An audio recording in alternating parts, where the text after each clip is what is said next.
Far be it from me to question the business practices of Starbucks Coffee, a billion-dollar worldwide enterprise, but it took Michael Russo a suggestion to get Starbucks on Delta flights, and bang, it happens. It takes Michael Russo a suggestion that Starbucks starts delivering, and it's either has happened or is about to happen, and Russo so offended by Starbucks dissing him and dissing this show. Starbucks could be the sponsor of this show. We might let them. We might allow that. That Russo shows up at the Alive and Social Network studios for our podcast today, the Souhan Russo, or the Russo Souhan podcast, with a cup of Super America coffee. Super America coffee. What the hell has happened to you? Where's the Michael Russo I know and kind of love? It's right next to the studio. It was running a little late. So I figured, gas station coffee is where it's at. It's got all those unhealthy creamers in there, too, which I love. If you own Starbucks stock, now is a good time to sell. Michael Russo is drinking Super America coffee after having $2 billion ideas for Starbucks coffee. So today in Edmonton, Delta now, they because of me, they have Starbucks coffee on Delta. So I brought a Starbucks on the flight. Actually, I will admit this. Out of the goodness of his heart, my competition from the Pioneer Press, all of a sudden I'm sitting on the plane. We can mention Chad's name. Chad's Chad a good Graff guy. brought me a Starbucks on the plane, like out of the Wow. goodness of his heart. It was a little spilled all over the place, but nevertheless.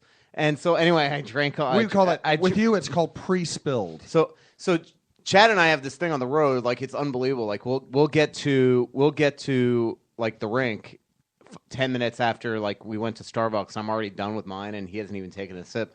And so we of course get to because you have an IV. Yeah, I know. So we're pulling out of the gate, and I finished my Starbucks that he had just delivered me 5 minutes before. And so the flight attendant's coming down asking for drink orders. And so I go, do you already have Starbucks? And she's like, oh, yeah, we have Starbucks. I'm like, can I get a coffee? And she goes, oh, no problem. And she turns around like, ma'am. I'm like, do you mind pouring it in this? And I gave her my grande Starbucks cup, and I had her fill it out. And that's my next $1 million idea. Is why does Delta now have Starbucks, but they still give you these little cups? I know. You should be able to sit there and order like a Grande or a Venti or a Trenta. I think ceramic mugs for at least for people like you who sit in first class. But actually, I have one of those Starbucks cups, so I think I'm just going to start bringing on road trips. And then when I order coffee, I'm just going to give them to fill it up. You know what I hope there? I don't know why I never even thought of that before. You know what I hope exists? I hope somewhere there are a bunch of Delta employees who have their own like private blog or private Twitter sphere where all they talk about is Michael Russo and what a pain in the ass you are. I'll tell you what, people at Delta, I don't want to say they love me, but they love me. You just said they love you. Okay. After saying that they don't. Like even today, I get off the plane, I'm walking, and all of a sudden a pilot spots me, and we start talking hockey and stuff like that. And this is every time I walk in MSP. The TSA agents, they all know me. It's like they only scan me because they'd probably get arrested if they don't. It's all for the cameras. You look a little suspicious to me. I'd probably do the strip search. So no, the TSA, I know them by name. I know the flight attendants now. I mean, I'm a pro at this flying thing. What's the Anchorman line? You're a pretty big deal. You're a pretty big deal. That's the way it is. This is the Alive and Social Network. This is the Russo Souhan show. I used another Anchorman line the other day. That escalated quickly. Yes, yeah, I saw that one. I got into it with the wild PR person on the road, and I was completely out of bounds. What'd you do wrong? Tell us what you did wrong. I was just upset that the room wasn't open. The room is supposed to open 5 minutes after practice, and here we were at 25 minutes, and I had like 15 articles. Well, that sounds like a legitimate beef. And finally, I lost my mind. But I went from calm to angry in a minute. And what was their defense? There wasn't. Yeah, but no, I apologize. I was definitely 100% in the wrong. But afterwards, we were emailing back. She was upset, and I apologized, and then I threw her the Anchorman line. I'm like, you got to admit that did escalate quickly. That's beautiful. It was one of those days, it's like 2:30, 3:30 back here on the Central, and it's like 3 articles still to write. I'm having to listen to Gorg tell me about what movies he's going to see all afternoon while I'm going to be in my hotel room writing, and just by listening to them, it made me explode. This does remind me of an old baseball story favored by baseball writers. Somebody came, like a writer comes into Gene Mauch's office when he's managing the Twins late after a game, and Mock's sitting there BSing with a couple of writers, and the writer says, Gene, listen, sorry to interrupt, sorry to bother you, sorry I got here late, but I got a deadline in 5 minutes. Can I ask you one quick question? And Mock takes a big old drag off his Marlboro and looks at him and says, son, the two things I don't care about in the world. One is tits on a man, and the other is your deadline. We are the only people who care about our stinking deadlines. That's a good point. Yeah. Tits on a man. Tits on a man. Baseball has really cleaned up its act in terms of what you hear in a clubhouse these days. In the old days, it was the saltiest place on earth. It was like going into a prison. Yeah. Going to a baseball clubhouse when I started covering baseball was like going into the prison. You would hear the same language and the same jokes. Mm-hmm. Speaking of which, I heard you're going to Fort Myers tomorrow. I am. And what is prison, stuff like that? What's it like rooming with Lavelle E. Neal III for 3 weeks? Speaking of prison, actually, I never see him. And before we get to that, let me just do a little business here. This is the Alive and Social Network. This is Souhan Unfiltered at SouhanUnfiltered.com. We are now on iHeartRadio. You can find it at Souhan-Unfiltered. Or Souhan Space Unfiltered on iHeartRadio, which is a big step for the show, getting on that program. Michael Russo is my co-host. I'm Jim Souhan. We are at the Live and Social Network studios in South Minneapolis. Sean Bernard himself is running the show and making fun of Russo and delivering coffee, which we love him for. And I want to thank our sponsors, O'Gara's Bar and Grill in St. Paul, Kieran's, and the local Irish pubs downtown Minneapolis. Did a podcast with Bob Sansevier, my old friend, at O'Gara's last night that we were just getting posted today. We had some technical problems. Unfortunately, it's only a half hour of the show. Bob was great, but it's a good half hour. We'll do more with Bob in the future. And in our reciprocal deal, I'm also appearing with Bob every afternoon, weekday afternoon, on 105.1 The Ticket, at 3:30 to talk sports. So now that all that's done, ask me about spring training and staying with Lavelle Neal. Yeah, what's it like living with Lavelle Neal III? I don't ever see him. Is that because he's working hard or hardly working? What do you think? I'm thinking that he's out enjoying himself. Here's what I do. I get up early, even though I don't like getting up early, but it's the best way to do spring training. The earlier you get there, the better stuff you get, the more access you have. The best access is always early in the morning before the workouts. So I get up early. I slam coffee. I run to the ballpark. I get my stuff done. Lavelle, what's the best word? Trundles in a bit later than the rest of us. And then after the workout, I sit and I write and try to get done by a reasonable time so I can have a dinner at a reasonable time so I can, and I don't do a lot down there, but I watch a TV show, go to a nice dinner, have a beer, whatever. Lavelle usually picks up his stuff after he gets his interview and heads to the Beach Whale out on Fort Myers Beach and does his work there. Oh, my God. And then ends up at a cigar bar in Naples, like with Eddie Guardado, smoking cigars. So I don't see Lavelle the entire time I live with him in spring training. Man, that sounds like a great gig, though. It's a great gig. Yeah. I should start doing stuff like that, writing at cigar bars. And you should. And bars in general. I do write a lot of coffee shops. That's actually something I do. But that sounds like an awesome deal. I should just start going down to spring training and hanging out. We would welcome you. Yeah. Lavelle is a fun person to hang out with. Have you ever been to his cigar bar here in whatever city? I can't stand smoke, so I don't go to cigar. I can't stand smoke. Oh, cannot stand it. I'm a cigar aficionado, hence why I get that magazine. Yes, you actually get that? Oh, absolutely. It's an unbelievable magazine. Why? Well, tell me why. It's just a trendy, cool magazine. People smoking cigars on every page. Yeah, that sounds great. That sounds awesome. Great articles. It's like a big, thick, magazine. Great pictures of beautiful women. And it's a great magazine. See, I want to see, when I pick up a magazine, I don't read, I used to read every magazine in the world. I used to be just, the cliched word, voracious reader of magazines. Now, it's got to have a really cool guitar on it for me to pick it up. Yeah.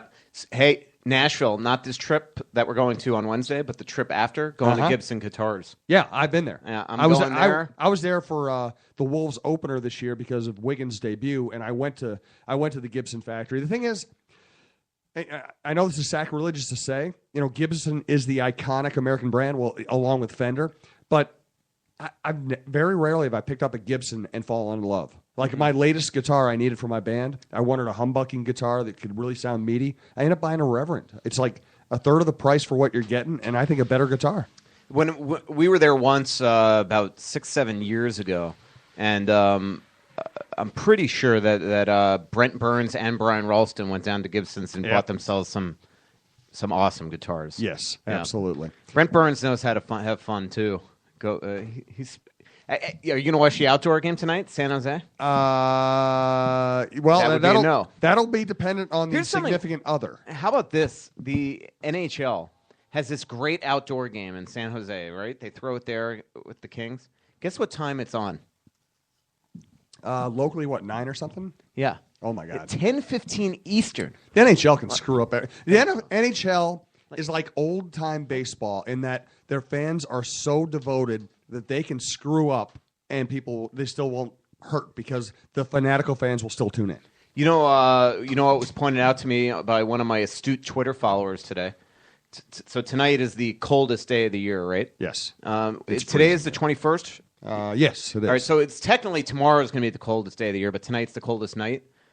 1 year exactly from today, the Wild Outdoor Game. Oh, God. So let's make sure the press box is heated that day. Since you brought it up, are you in favor of the outdoor games? I am, and I'm in favor of the outdoor games. But don't you think we send Kent outside to do all the outside interviews? Yes, absolutely. Yeah. I think we just made that editorial decision. You know, it's funny that you said that. I'm more. I don't know why this is. Maybe the whole Winter Classic thing. I'm just numb to because it's the same teams, the same boring stadiums every year.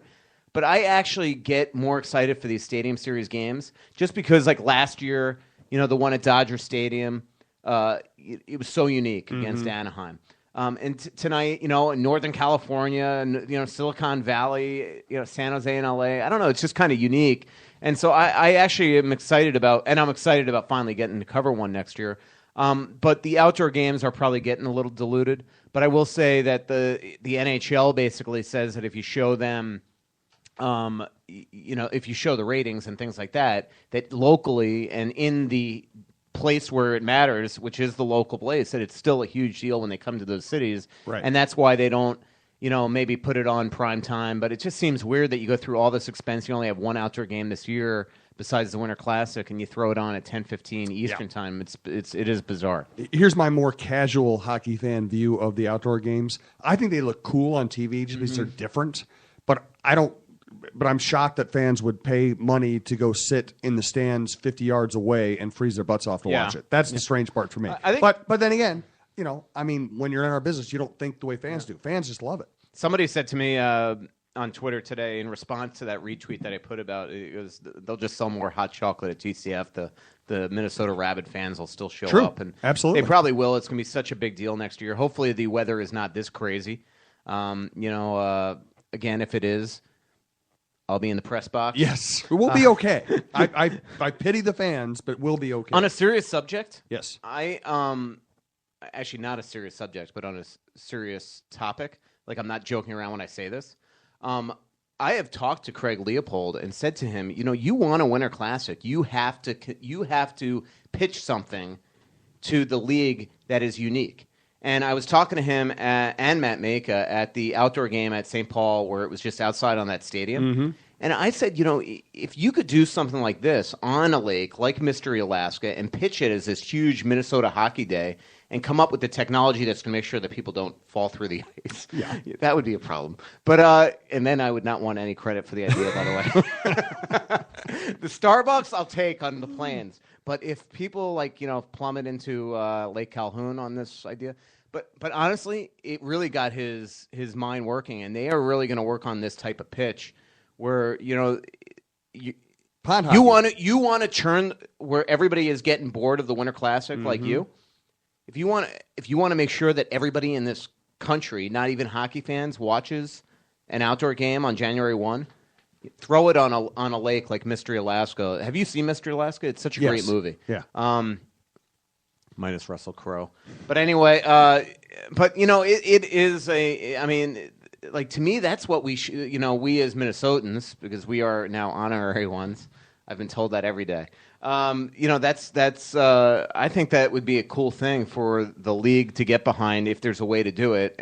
3, 4, 5 years from now, have something that type of unique thing that would really bring the grassroots of hockey to the national stage here, and the grassroots of Minnesota hockey to the national stage. I mean, it's just it completely backwards. But it is something the Wild are genuinely thinking about and putting together ideas about. But you're saying you don't want to see people plummeting into the icy water. I say the losing team has to dive into the icy water. I think there's got to be a penalty. Yes, a built-in polar plunge for the losing team. Well, again, I think the most important thing is to make sure that the stands don't fall into the water. That'd be good too. And that they build an indoor press box. Although it'd be good TV. Indoor press box. Absolutely. After I came up with this brilliant idea for the Wild, I did suggest the indoor press box. I'll say that. Chip. Before we get to the obvious, I think if the Wild do this, don't you think I should get a little piece of that? You're not allowed to. You're a journalist. Oh, yeah. You're not allowed to. Basically, you're not allowed to make money. That's how it's set up. Before we get to hockey topics, like Dumba playing great and the Wild's great playoff push and the great road trip and all that stuff, before we get to that, I want to ask you kind of a mixed sport question here. Now you have Kevin Garnett coming back to the Wolves, a guy who, thank you, who is known for punching his teammates and known for having a very defiant attitude. A great player, channels his rage and his energy wonderfully when he's on the court. Not a great guy to be around off the court necessarily. You have Adrian Peterson, who beat a young boy with a switch. You have the NFL, still kind of recoiling from the Ray Rice investigation. You had a receiver pretending to take a poop on a football after scoring in the Super Bowl. Do any of those weird, bizarre, criminal type things happen in the NHL? And if not, why not? Well, I mean, the LA Kings have been without one of their best defensemen all year because of alleged domestic abuse against his wife, Slava Voinov, that left the Kings in a flux. I mean, there are things that obviously happen. I think a lot of this stuff is usually behind the scenes. Maybe hockey players are just smarter to hide it. I mean, they do stupid stuff too. But I will say that they are much more astute these days of just being mature. I mean, being careful with social media. They're given unbelievable guidelines to make sure that they're careful, especially in today's day and age where you can go anywhere and somebody could shoot your picture and things like that. Nothing's popping in my head right away on something like that. In terms of the punching the teammates, I mean, I've heard all those type of Kevin Garnett stories, and I obviously know that he's unbelievably intense and things like that. I cover practices all the time. There are fights in practices and things like that. Wes Walls once popped Marion Gaborik in the face in practice. That was actually a practice I missed, unfortunately, which I tell Wes Walls every day that I'm sorry that I was missed because that thing would have been slapped on 1A of the Star Tribune. But, I mean, I used to joke around in Florida that every time I'd go to practice and not know what to write about Rob Niederreiter would get into a fight with a goalie. That stuff just happens. I have a question for you. Yeah. So I was thinking about this today as I was reading the fact that Kevin Garnett didn't debut yesterday. Mm-hmm. Okay. Now, the trade was made 2 days ago, right? Yep. Now, Devin Dubnyk was acquired at night in Arizona, took a red-eye that night to JFK, took another connecting plane at 6 a.m. to Buffalo, started that next night, shut out the Sabres. The Wild are 12-2-2 since. How the hell is Kevin Garnett not able to get from New York to Minneapolis to start the next day after a trade? Well, actually, he ended up having his physical in Los Angeles, and obviously they wanted him to debut at home, so it's getting pushed back to Wednesday. Here's the thing. The Wild was desperate for a goaltender. Mm-hmm. They were trying to save their season. They felt like every point counted, so they traded for their goalie and got him there to play as quickly as possible. The Timberwolves, the games don't matter. Yeah. This is summer league basketball. This is a developmental camp for Andrew Wiggins. The games don't mean anything at all. They basically want to have the worst record. They're caught in a weird vortex here where they want to start playing better basketball. They want to start improving their culture. They want to be more competitive. They want to start building, but they also recognize that the more games they lose, the better the chances are to get a high draft pick. So the games just don't matter. They want to play well once they step on the court, but there's no way they can pretend that these games really matter to anybody. I still I've never in the NHL I've never known, unless there's some sort of immigration issue, I've never seen a guy not figure out a way to make sure that he is there for the next day, especially a home game. I know.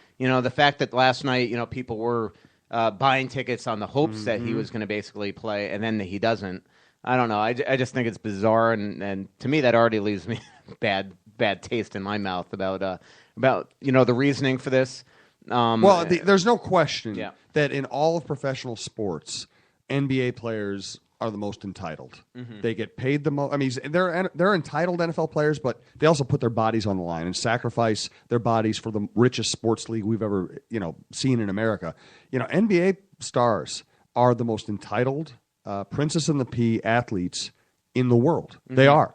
And it's because the stars represent the league. The stars drive ratings. The stars have huge sway over who wins and loses. And they get an absurd amount of money. Yes, they do. I mean, people want to sit there and rip on, the $98 million contracts by Suter and I know. It's and like $13 million a year, which is what you pay. $22 million. Yep. I mean, the whole thing with Miami and that whole thing with the 3 stars going down there and the amount of money these guys get, especially at the top end of the ladder, it creates its own problem. With these guys. Is Kevin Garnett going to eventually buy into this team? Is that the deal? So. I mean, are they essentially going to give him money for the next couple of years to help him become a partner? Well, I don't think he needs help. I think he's made more. I think he's made more money than any NBA player in history. I'm impressed that he hasn't thrown it all away. No, he's not a dumb guy. Yeah. He's an intense guy. He doesn't always handle his emotions well, but he's not a dumb guy, and he has a lot of rich friends. He knows how to handle his money, from what people tell me. He's very calculating. I think he wants to be an NBA owner, at least an NBA part owner. I think what you're going to see here is kind of a brain trust that allows Glenn Taylor to be the primary owner for a while, but I think Kevin Garnett, Flip Saunders will probably be the basketball brain trust, and they'll probably eventually hire a coach to join into that, because Glenn Taylor will be the franchise will be best off. And by the way, Glenn, don't listen to this part because you're my boss and I don't want you to fire me from the newspaper. This basketball franchise will be best off if Glenn doesn't make any basketball decisions ever. If those things are ceded to the people below him. And Brashawn Bernard just handed me a Google research that Garnett has earned $327 million over 20 seasons, including this year with the Nets. That total excludes millions more he has earned in endorsement deals. He has a net worth in 2013 of an estimated $190 million, according to the International Business Times. So, as much money as that is, that's not enough money to just go buy a franchise all by yourself, but you can certainly be a partner. And I think Aiden just needs to keep on playing basketball. Yeah. I think that's what Sean just showed you. Well, that said right in front of you. Since Aiden Bernard doesn't look like he's going to become the next Kevin Garnett, I don't think, unless he has quite a growth spurt. Point guard. I would no. Jack's John Paxson. No. Here's the deal. This is what Eddie Guardado always told me when I was covering Eddie Guardado as a Twins player. He said, when my boy is born, I'm going to tie his right arm to his body, and he's going to be a left-handed reliever. He's going to pitch for 25 years. That is my dream. And he's going to make $125 million throwing 1/3 of an inning every 2 weeks. I think that is the best thing is to just breed your kids to be left-handed relievers. Absolutely. I've said that for years. What Matt a great Parrish life. Show. Go in there. Life. You never get your name in the paper unless you give up the grand slam on the one that, Aiden is a point guard, by the way. Nice. He played today, but tomorrow is AAA tryouts. He made it to the AAA tryout. I said, if you don't make AAA, you're out of the family. Oh, absolutely. So that's the kind of pressure we like to put on our kids. I think that's healthy. You know what you should do is if you make nothing. this team, you should have your dad give you a signing bonus. Absolutely. You got the drums downstairs. That's a good enough. That's called a signing bonus. That is a signing bonus, actually. And it's an even bigger bonus that you're not playing them right now. Okay, I got to smile. He's a quiet kid, unlike his old man. I didn't want to see if he was. I didn't want to completely offend. I just wanted to offend him in a funny way. Figure out how to turn on the TV. Yeah, no kidding. All right, let's get to hockey talk. I was really impressed with Dumba on this road trip. Yes. Am I overrating that? I've been impressed with all the guys that you always go into these things when there are injuries. People need to step up. The old hockey cliche and all that stuff. And look, Nino Niederreiter and Justin Fontaine each have 3 goals on the trip. Jordan Schrader, the former Gopher, the pride of St. Thomas Academy, goes on the trip and has a goal and 2 assists. Yeah. And then Dumba, with Jared Spurgeon now 2 shifts into the game in Calgary, plays out of his mind that game. And not just the goal, but makes 2 great defensive plays before. The poke check led to the first goal. Yep. And then saves without 100%. I mean, you just look at that replay of the game-winning goal by Koivu. If he doesn't make that play at the side of the net, they lose that game as opposed to winning that game. And this is good to see. I mean, it proves the old thing. I mean, a couple years ago, people were already like, oh, the Wild screwed up by taking Trouba or Dumba. You cannot make that assessment for years, especially with defensemen. I mean, I got a question on my Star Tribune Q&A for my Sunday column that's in tomorrow's paper that's saying, is Matt Dumba the next James Shepard? And this question was submitted after the game in Calgary, by the way. And to me, Wild fans especially should understand this by looking at Marco Scandella. I'll be the first to admit, I've told Scandella this. I'm like, 2 years ago, I thought they should have traded you. Yeah. And you got to be patient. I mean, and we're, not everybody is Jonas Brodin. You cannot just go into the league at 19 and 20 and be a finished product. And this is not the end. I mean, don't be shocked if at some point, whether it's this year or next, that he spends a little more time in Iowa. I mean, this is not the end. This is not like he's here now for the rest of his career.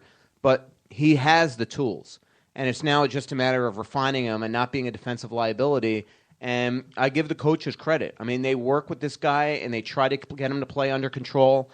And the reason why he was so good in Calgary wasn't because of the goal. It was because of how good he was in his own end when they needed it, because Calgary recognized that they were down to 5 defensemen, and they just chipped pucks and pressured to the point that the Wild really had trouble getting a lot of offensive opportunities. But he was so good defending that game, and so you just kind of hope that it continues this way. But again, last night Scandella goes down 3 shifts in. Luckily he came back. But again, who's up with Ryan Suter? Matt Dumba. It's just I think it says a lot, and we just again have to realize that he's 20 years old. But there's a lot to like with this kid. He's got this pizzazz about him. He's so cocky, but cocky in a good way. And he's just got this kind of attitude, like he knows that if Aiden wasn't here, I would say what he knows. Earmuffs, he knows that his shit don't stink. So he's an Irish kid. He's gonna have to get used to cussing. So he's just going to continue to get better, I think. That's cool. But high risk, high reward, which is what makes him so exciting. But the Wild don't have anybody like that. No, I love watching him play, and I liked him.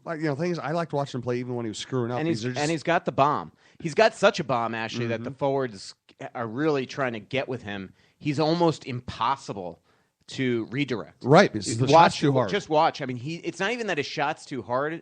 He's got this weird release where the puck almost every single time turns vertical. And like Niederreiter and these guys are trying to work with him every practice because they cannot redirect him in practice.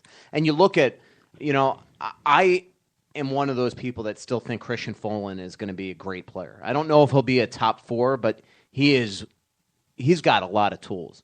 But you look at the play that he made on the Justin Fontaine goal yesterday. He gets that puck. He sees Fontaine goes to the net. Sees Fontaine put the stick out for redirection, and he just wrists it, floats it right through for a perfect redirection. And Dumba has got the wild, the crazy horse in him where he just wants to just rocket it every time, and so sometimes it's tough. I mean, last night an Oiler almost got killed by one of his shots. I mean, it was just he's a fun guy to watch. There's no doubt about it. But I still think Folin's going to be good. I mean.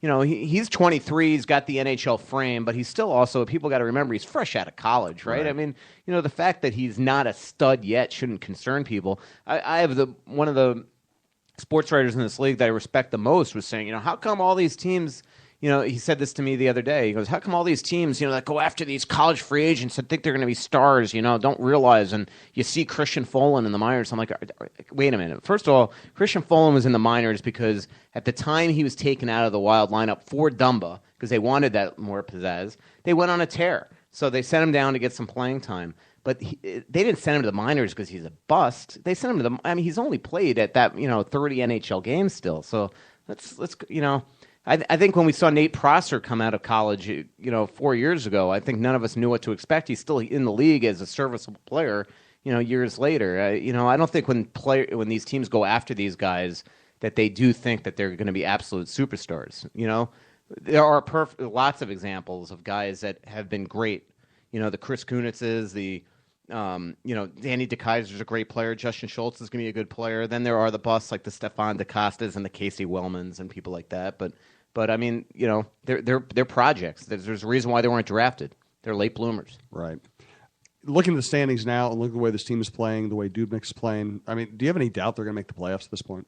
Do I have any doubt? I mean, I don't. I think they're going to do it, but it is so frustrating.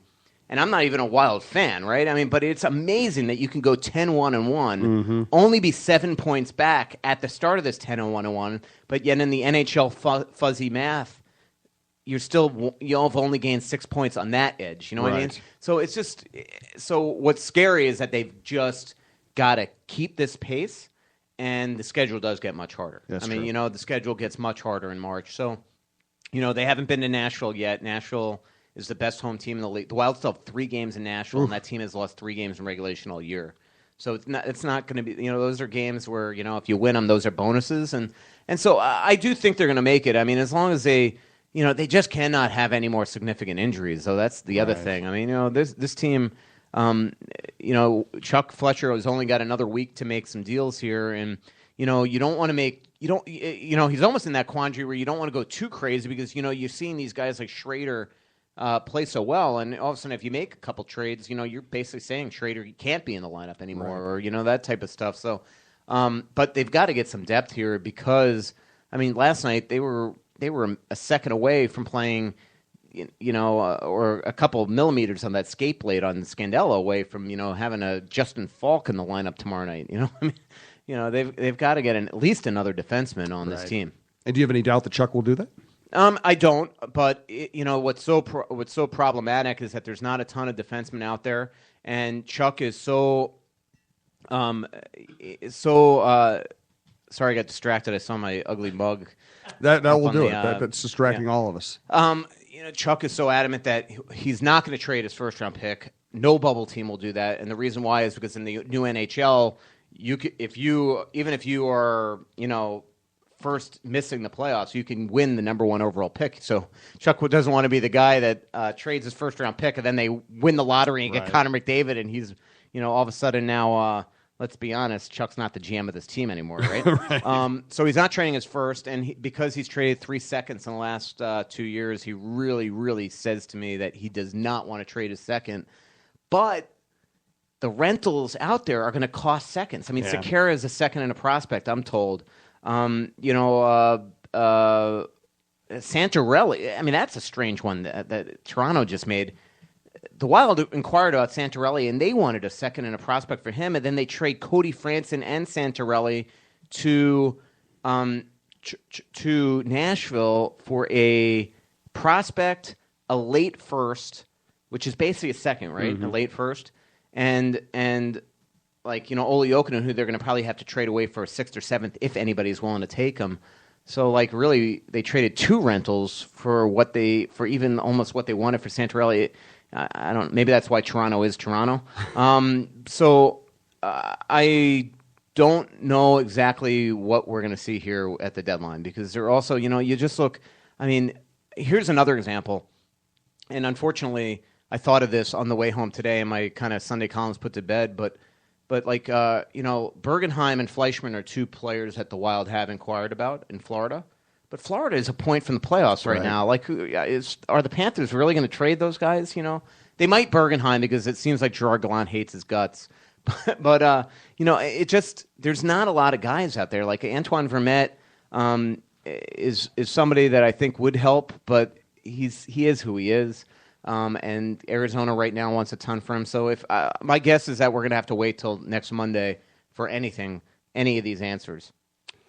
Because all teams are going to wait. All teams that are selling rentals are going to wait to the very end. And the other thing, Jim, is there's so many teams in it. I mean, look at the standings. I mean, there's like 5 sellers in the NHL. So, that's the problem is that you have all these playoff teams that are desperate that want pieces, and you only got 5 sellers. And if you're like Chuck Fletcher, now you got to weigh. If you're not willing to trade your second or your first, are you willing to trade away some of your prospects that are? A lot of guys also, like Jeff Petrie, here's an example. They want a second for him, but if it's not going to be a second, it's got to be a second-round pick that's a prospect. Well, again, I don't think you could trade Brett Bulmer for him. Right. They're going to want an actual legit prospect that's a second-round pick. That there's just it's not an easy time from Chuck because he's going to have to really gauge on which of his college prospects, maybe with rights that he'd be willing to move or things like that.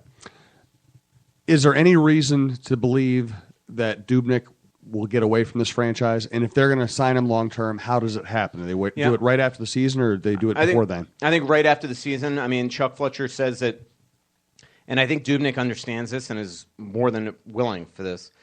Chuck doesn't want to get in his head right now. Right. Why create the distraction? This is not, I think that there's going to be such. I wrote a big feature on Dubnyk for tomorrow, and not that I got into this at all.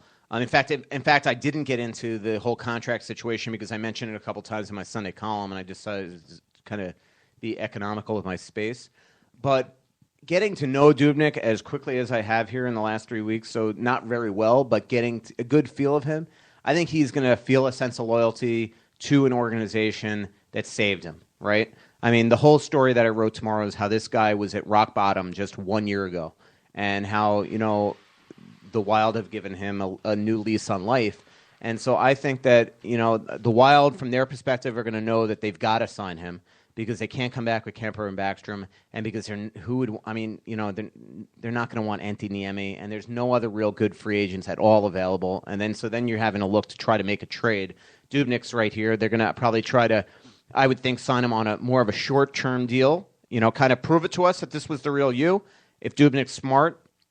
So in other words, a short-term deal for money. So I think they'd be willing to give him legit like $3 million, something like that, maybe on a 2-year deal. So 2 years, $6 million or something like that. So here's your money, but now prove it to us, and then you'll make your home run deal, and let's see if this is really you. And I think Dubnyk would probably be for something like that. And so I don't think it's a risk. I don't think that if all of a sudden Dubnyk leaves this team to some sort of promised land, that he's going to go rich and happy and try to sit there and go to the open market and try to get some sort of crazy contract. He doesn't seem to me to be anything like that type of person. So I don't think it's a risk. And he's got to love the fact that he's playing behind a proven defensive system. He talks on and on about that. I mean, look at last night. I mean, the first thing he said after the game was like, come on, what did I have to do tonight? And he did make a couple great saves. I mean, actually, a couple of his great saves were in the third period when I think he started to get bored. He actually told me that one reason why he loves to play the puck as much as he does is that he loves to do it because it keeps him in the game, especially when he's not getting a lot of shots, which happens a lot in Minnesota. And so I think he did get kind of bored there because he's like, I'm really not seeing the action, so I think I'll just cough it right up to Yakubov and have to make 2 great saves here to show that I actually showed up. But he talks on and on about how he's never played anything like this. I mean, this guy was an Oiler, right? I mean, this guy, Oilers are where goalies go to die. And then hopefully they escape before they die. And that's what, luckily, that's what Craig McDavish did to this guy. He might have thought that he was in hell last year when he was in Hamilton at the Staybridge Suites, but man, did he get that best thing that ever happened to him. And he says that tomorrow. That he says to me, he had a great quote. He goes, I'm pretty happy how the way that I ungracefully exited Edmonton. I mean, what a great line. Good. I mean, so this guy, I think, is going to be very much aware of what you just said, is that this is a place where he's going to really look good statistically, only have to make the saves that he needs to. And the other thing that's been outstanding about him, and Mike Yeo talks about it in tomorrow's paper, and so does Zach Parise, is that, before even the games like in Calgary, where Calgary tied it up in the third period the other day, I feel bad saying it because I have a lot of respect for Kemper or Backstrom, but if Kemper or Backstrom's that goalie, they're going to lose the game because that's just the way it was this year. Kemper just got all rattled, and Backstrom obviously just mechanically isn't the same guy. How many great saves did Dubnyk make after the game got tied? And that's what you want, is a goaltender that's able to brush off that shot. I mean, Mike Yeo says it again on the first goal, which is arguable if whether it was a high stick or not. The Wild obviously thought that it wasn't. Right. You look on the video, Dubnyk, after they called it a good goal, he's laughing in the net. Here's a game-changing goal that the Wild felt was bogus. And instead of getting angry and wanting to swing a stick, he's just laughing and just gets ready for the face-off. I mean, that's what you want, man, a guy that's totally unflappable. Speaking of great athletes who know how to maintain their composure, tell me about your curling experience. Then we'll get to Twitter questions, by the way.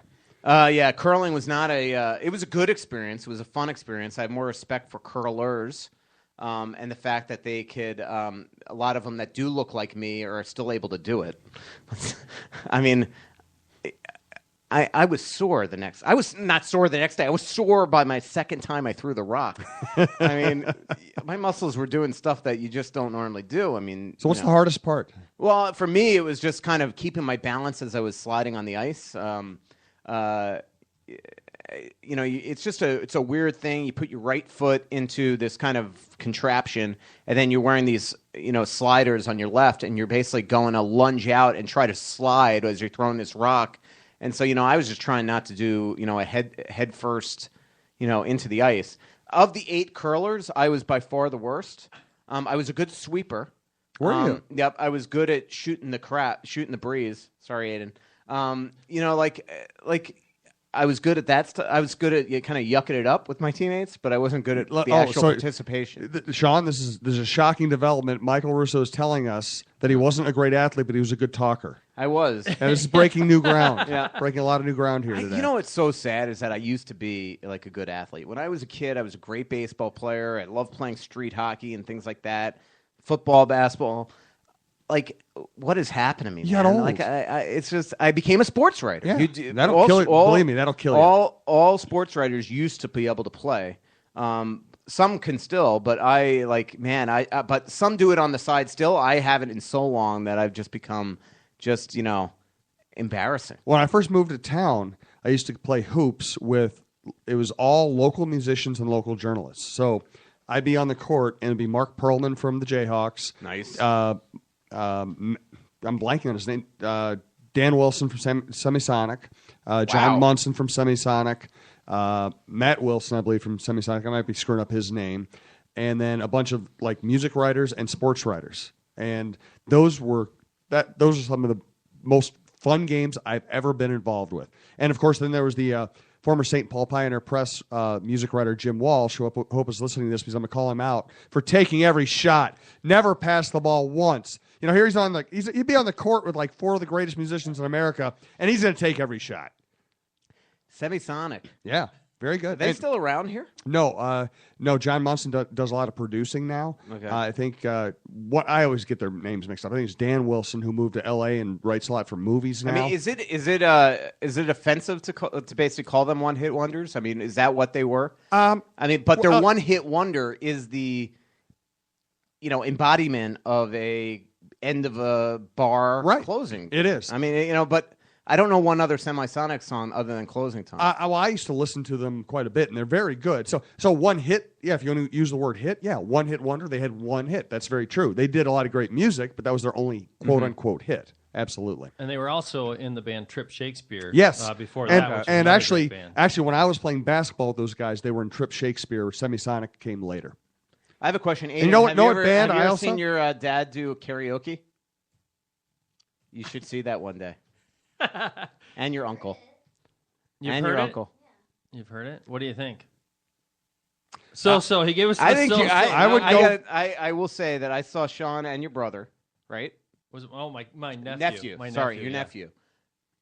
Last week at O'Gara's. Yeah. I mean, absolutely awesome. Oh, thank you. I thought you were going to rip us. Like legit karaoke singers. It was good. I thought you were going to rip me. It was the live karaoke where you're up there with a band. I mean, I would never even dream of doing something like that. It was impressive. And that was your first time there, but isn't it a fun It is a fun experience. To get up there, you get up there with a band, you got backing vocals, and you get to be a rock star for a night. Yeah. It's just a fun time. And what these guys are referring to is Friday nights at O'Gara's from 9 to about 1. The band La Bang gets up, plays a few songs, then invites people up for live karaoke. You get up there and you pick whatever song you want. You sing along with the band. The band they're great guys. They're a blast. And some Fridays, when we can, my band, Bar Chords, opens for them, plays for about 7:30 to 8:45, kind of as a warm-up act. And we did that last night. We're going to do it again, I believe, March 13th. And you and I are musical brothers because I wasn't sure what kind of music you're in. I mean, I knew a couple of the things, but I sat there and listened to you a while back when you did the acoustic set, and you've done the full band thing, which sounded fantastic last night again. But honest to God, it's hard to find somebody like 80% of the music you like. I like the old Social Distortion. You had some obscure Springsteen. Yep, Black Crowes.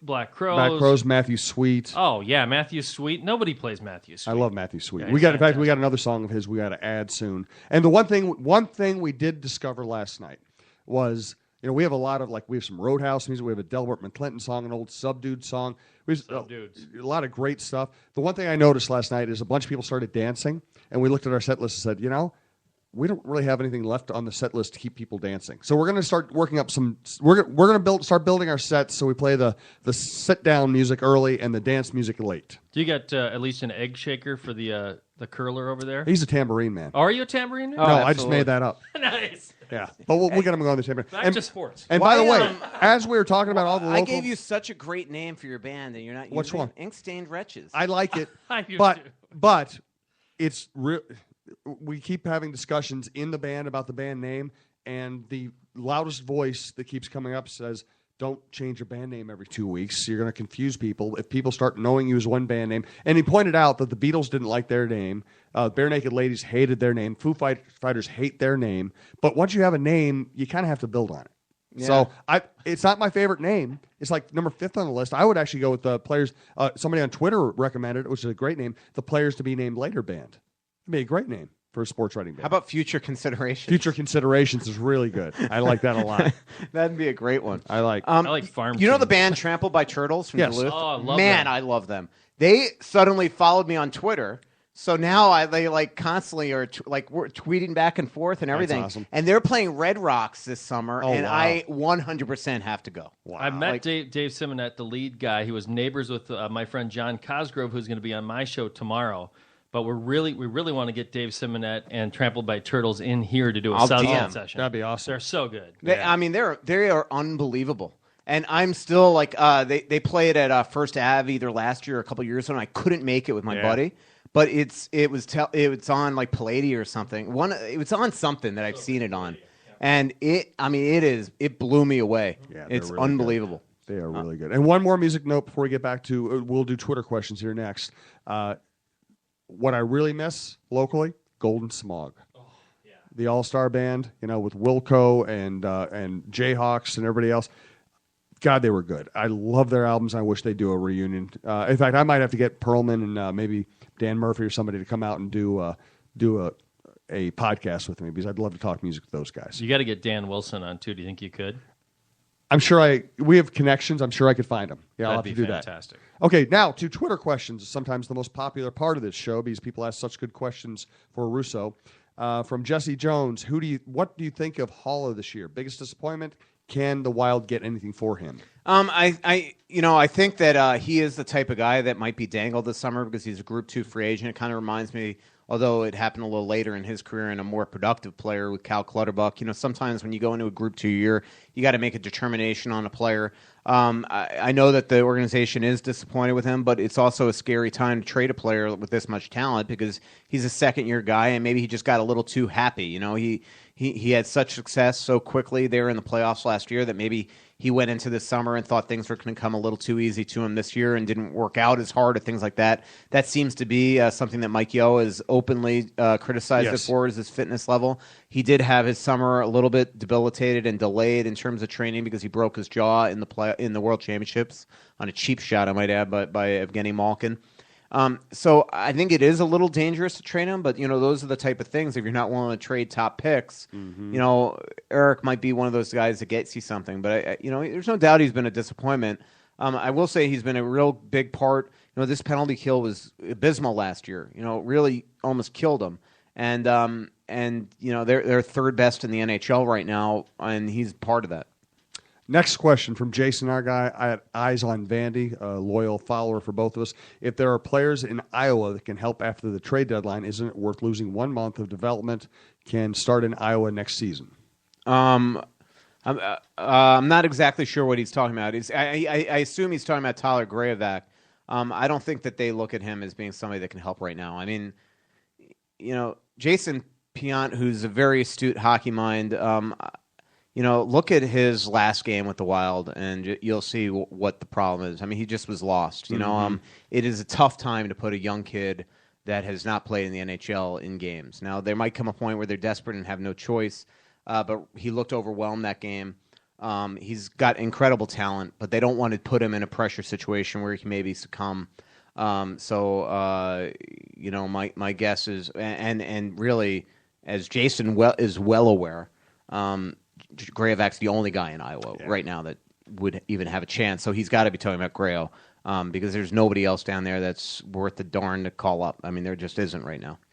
From Mitch Perzacilli, I believe is the name. Mm-hmm. Talk about Iowa and its future. Which prospects get let go? Who's there next year? They're going to have to make some decisions. I don't have the free agent list in front of me to know exactly who the Group 2s are, but they are so disappointed with guys like Bulmer and Zach Phillips. I mean, they have every possible way tried to get Zach Phillips to commit to being a pro because he's got so much talent, and that's what's so frustrating to this organization is that he's got the skills to be a star.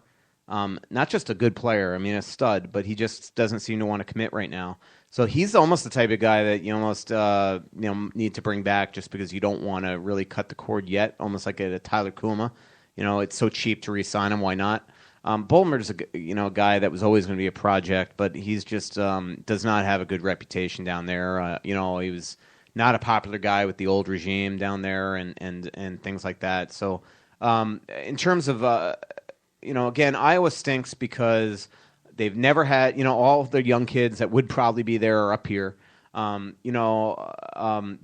a big thing. They've never had, first of all, Hollis should probably be down there. Brodeen was never down there. That type of thing. Obviously Coyle, Granlund, all these guys have been up here.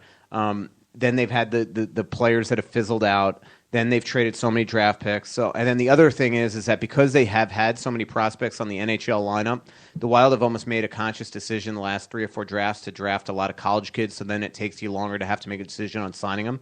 So because none of their kind of next tier of top prospects are professionals and not playing in Iowa, so Iowa has been debilitated by that. So really, until some of these college kids sign like the Tucks and the Gilmores and the Belpedios and the Lucias and things like that, it might be, Susie, Sealer, those type of guys. It might take a while to really influx a lot of talent down there. So they've tried to, sign guys like Justin Falk and people like that. So of all their college guys right now, my guess is that Mario Lucia might sign. He's the closest that would sign. I don't think any of the other kids would sign yet. Maybe Gilmore, but most like Lucia is somebody they'd love to sign right now. He's got 15 credits till he graduates. He wants to be, that's very important to the family. But I talked to Don last week. I saw him at an event, and Don's like, I'm not going to get involved, but if he wants to sign, he could sign. If he wants to go back to school, he could go back to school. But I know the Wild are, his 18 goals in the most defensively structured, team you've ever seen. Like I watched them on TV on TV last week, and I can't. It's like they sometimes don't try to score Notre Dame. The fact that he has 18 goals is unbelievable, and I think they'd love to get him, kind of accustomed to the pro game. I have a couple of working theories about the local sports scene I've written about lately. You can find those columns at StarTribune.com. Let me kind of throw them at you. My theory right now is the Wild not only is by far the best of the 4 central sports teams, and you can throw in the Gopher men's basketball and football teams as well. The Wild is the best team, but I also think that the other 3 sports teams have incredibly bright futures because they've capitalized on being bad, because they've gotten high draft choices. I think Wiggins is going to be great. I think Byron Buxton and Sano are going to be great. I think Danny Santana is going to be great. I think that Teddy Bridgewater and Anthony Barr are going to be great. So here are all these teams that have had a very difficult last 3 or 4 years, but they've also turned losing into great young players. The Wild, to me, is almost the opposite. They're really good right now. They're competitive. They're the most interesting of those teams, but they've already signed big money free agents, hockey big money, and they haven't been able to land any high draft choices. I think it'll be harder for the Wild to sustain excellence. Or not excellence. It'll be hard for the Wild to sustain winning. It'll be for the other teams to become winners. Tell me what you think of that theory. No, I agree with you. I mean, they just have never, been able to get the upper echelon guys that are studs, and it's kind of the Wild's way to pick 12th to 16th to 20th or whatever, and that means that that you've got to make a lot of trades to get the Niederreiters of the world, but then again, Niederreiter's being let go by the Islanders because they don't think he's going to get to that upper echelon player, and so it makes it very difficult, especially when you're going against teams that do lose the right way. Here's another example. I mean, look at Colorado. It's like every single year they lose, they know how to lose, right? I mean, I mean, Colorado is going to wind up getting another top 6, 7 pick this year after getting guys like Duchesne and Landeskog and McKinnon. That's going to make them great for years. And, it just makes it very difficult in a conference when you look at just a lot of the teams that they all have just incredible young kids. And so the Wild's got to figure out a way. And what's scary about it is that if the Wild don't maximize on their potential in this short little window, next thing you know, you're going to wake up and Parisi and Suter are going to be 33, 34, 35 years old and on the downslope of their careers. So, that puts the GM in a little more desperate position, I think, than if he was, in terms of the trade deadlines and things like that. I mean, you can't always be patient anymore, right? Because there is just this window. And so I'll be interested to see if he, he's not trading his first-round pick. He's not that stupid. I'm going to tell Chuck said he's not that stupid. He's not. I talked to Chuck last week about it. I remind him every day of my life that he was on the team that traded Vincent Lecavalier. Mm-hmm. People don't realize this because it's like you go back into the history and it's almost like this forgotten thing that the Florida Panthers are really the one that gave the Tampa Bay Lightning Vincent Lecavalier. Everybody thinks it was the San Jose Sharks, and yes, that's true. But what happened is in November of that year, the Panthers were falling, never envisioning that they were going to absolutely collapse because they were only a couple years from going to the Stanley Cup Finals. And they traded their first-round pick to San Jose for Viktor Kozlov. It was in December, I believe, of that year. And then the Panthers went on like a 13-game losing streak, and then they won 3 in a row and went on a 15-game losing streak. And next thing you know, they finished like second or third worst in the team in the league. It's draft lottery. The Panthers won the lottery. But what happened was San Jose subsequently, that pick, they traded that pick to Tampa. So everybody thinks that Tampa traded, which is true, that Vincent Lecavalier pick. So essentially the Florida Panthers traded their chief rival, the number 1 pick in the draft, turned out to be Lecavalier. And what happens? 6 years later, they win a cup. Wow. Okay? So I often remind Chuck that he was the assistant GM on that team, and he's like, I know, I learned my lesson, and so he's not trading his first, but it's still, we're gonna see how desperate he is at the end of the day because I know this league. I mean, heck. Chuck Fletcher essentially set the precedent on second-round picks being the price for rentals, right? Mm-hmm. He traded 2 for Molson. He traded a first and a second and a couple prospects for Pominville. Mm-hmm. He knows more than anybody that it's very hard to get rentals without a second these days, if not a first. And so if he's really, we'll see if he's really going to hold on to his second this year. This is a deep draft. It'd be tough to trade it. We'll see. But there might, it'll be interesting what he does because, I know it would pain him to trade some top prospects, but again, if this, part of your job as a GM is to recognize windows, and you can't just blow away this season. There's an opportunity here. The players have done, whatever you think of how the Wild got into this situation, the hole they built for themselves. The players have done an incredible job of getting themselves out of it, and part of his job is to recognize that they deserve this, right? Yep. They deserve the ability to go and try to make the playoffs and then go on a little tear like they did last year and maybe farther. So it'll be interesting to see what happens here. In 20 seconds, if that's possible for you. Yeah, I was just going to say. 25 seconds. If this team, as currently constituted, makes the playoffs, what are their chances of making an actual run? I think the way that they're playing defensively and you get the goaltending, I think they can go on a run. I mean, it depends, obviously, who they get in the first round, Right. I mean, Chicago stinks right now. They really have been, I think, beatable, and the Wild play them really well. Not so much there, but definitely in Minnesota. Nashville would be tough. Anaheim's a team the Wild always play well, but they're going to make a move here, I think, in the next little week, too, to get a player. So it'll be interesting, but as we saw last year, it's just a matter of getting in and then trying to, playing defensively sound, get the goaltending, and then go on. Remember, in the playoffs last year, the Wild did not have the goaltending. No. I mean, Kemper was great. Then Brzgalov came in and was okay. And then, the second round was just kind of, they were surviving games. Right.